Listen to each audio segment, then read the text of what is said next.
Hello everyone, this is Jason from Primetime Aquatics. I've got a great video for you today. We're going to be comparing the Chinese Algae Eater with the Bristlenose Pleco. Both are very common fish, readily available, but one I think is a clear winner here. If you want more information on both of these fish, check out the species profiles in the description below. Let's get started. So as I said, these are two very common fish, and really one of them should be a lot more common than the other. When we're looking at these two, you can find them at all the big box stores. Your local fish stores are going to have them. The Chinese Algae Eater was super popular when I was a kid, but let's get into the details. So first thing is overall size of the fish.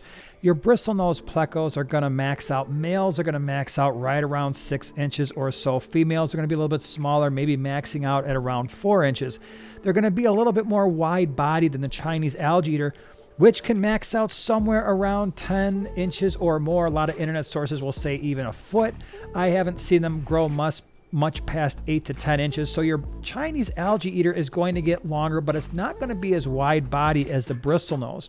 However, because of the size, Chinese Algae Eaters, in my opinion, do best in at least a 40-gallon, if not a 55-gallon aquarium, where your Bristlenose, you can keep them in a 20-gallon or more.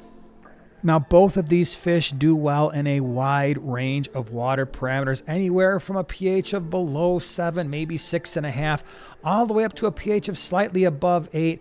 Water hardness anywhere from the softer side up to a relatively moderately hard water. We have kept both of these at a pH of around 8 to 8.2 and a GH and KH of around 10 degrees, and they both have lived a long, healthy, and happy life in those water parameters. Now, there is a major distinction between the two, and I don't want to get too far in the video without mentioning that. Besides the size, it is the overall aggression levels of these fish. For the most part, Bristlenose Plecos tend to be a relatively mellow fish. Most of the time, they ignore other fish. Now, if you've got multiple males in an aquarium, especially one that is 20 to 40 gallons, will they sometimes spar? Yes, but that is easy to deal with because if you give them multiple caves, usually that is going to cut down on the aggression quite a bit. Females almost never pick on fish. When they do become a little bit larger and you're feeding sinking foods, sometimes they will chase fish away from the food. But overall, if you spread out the food along the bottom of the aquarium for all your bottom feeders, that is not going to be too much of an issue. The Chinese Algae Eater, on the other hand, is a different story. This is a fish that when small isn't overly aggressive, but as they get larger, they become considerably more aggressive, and it's not uncommon to see these fish attacking other fish, sucking off their slime coats, attacking one another if you've got more than one Chinese Algae Eater in a tank, and they can be pretty assertive to downright aggressive, and so you really have to keep that in mind, and that leads us to our tank mates. Now again, I've done full species profiles on both of these fish. If you want more information, check out the description. There'll be species profiles for you there. When it comes to tank mates, I have kept Bristlenose Plecos with pretty much everything that you could imagine, from your community fish like endlers and guppies and tetras and rasboras, all the way up through cichlids, South American, Oscars, African cichlids, and as long as they have some rock work and some places to retreat, they pretty much will fit in with most types of fish, even some of the more aggressive fish. With the Chinese Algae Eater, it is recommended, at least I recommend, keeping them with a semi-aggressive tank. And so maybe you've got fish like red-tailed sharks or some of your more fin-nippy tetras like Buenos Aires tetras, or some of your tiger barbs that are a little bit more fin-nippy. Certainly your South Central American fish, those cichlids may work as well. And I've even kept them with African cichlids without any issues. Now, when it comes to feeding the fish, very, very easy to feed. And I think the main thing, another major point that we have to talk about here, is how do they do with algae? Now, I have found both of them to eat algae, and I know on the internet, a lot of people will say that both the Bristlenose and the Chinese Algae Eater stop eating algae as they age. And while there is an element of truth to that, I think if you've got a decent amount of food competition in your aquarium, both the Bristlenose and the Chinese Algae Eater will continue to scavenge for algae, and they have done that in our aquariums even when full grown.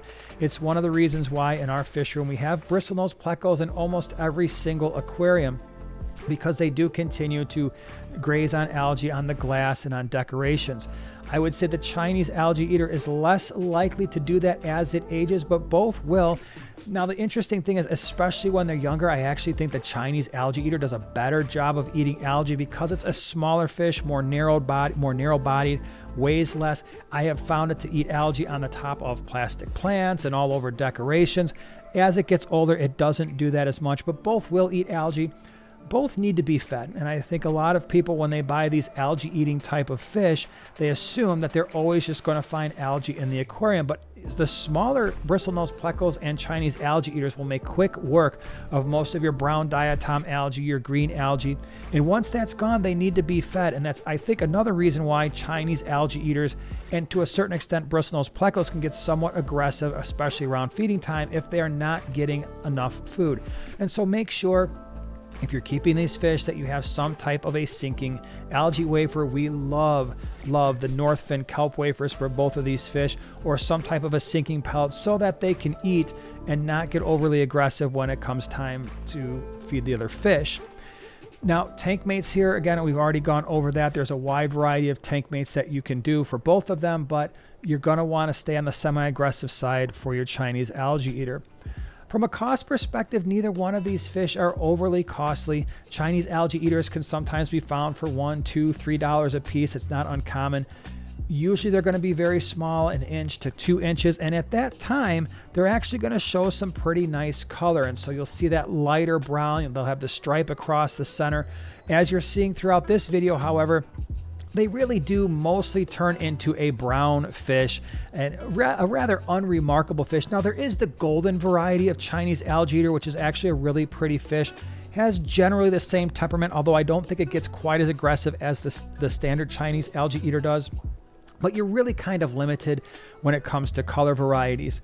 However, the Bristlenose Plecos, as you're seeing throughout this video, there are many different color varieties. You have the albino, the standard bristlenose, which is more of a brown color, but depending on the substrate that it is on, sometimes it will show more spots than at other times. You have the super reds, you have the green dragons. There are just so many. The snowball plecos, or the snow white bristlenose as well. There are blue-eyed versions, long fin and short fin varieties, and so there are lots and lots of color varieties.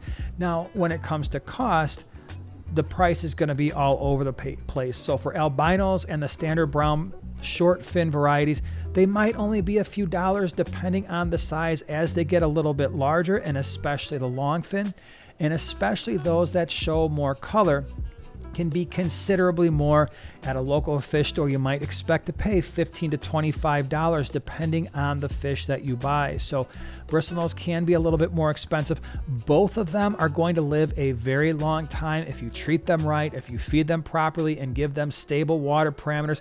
The Bristlenose are probably going to live a little bit longer, but I've had Chinese Algae Eaters live for over 10 years. I've got Bristlenose Plecos in my fish room that are approaching 15 years old. So this is a fish that will be with you for a long time. And of course, when it comes to looks, the Bristlenose Pleco, the males have those bristles that extend from the top of their face, the top of their head, and that can look pretty interesting. Females don't get nearly as many bristles, to almost none, where the Chinese Algae Eater is pretty much a standard looking fish.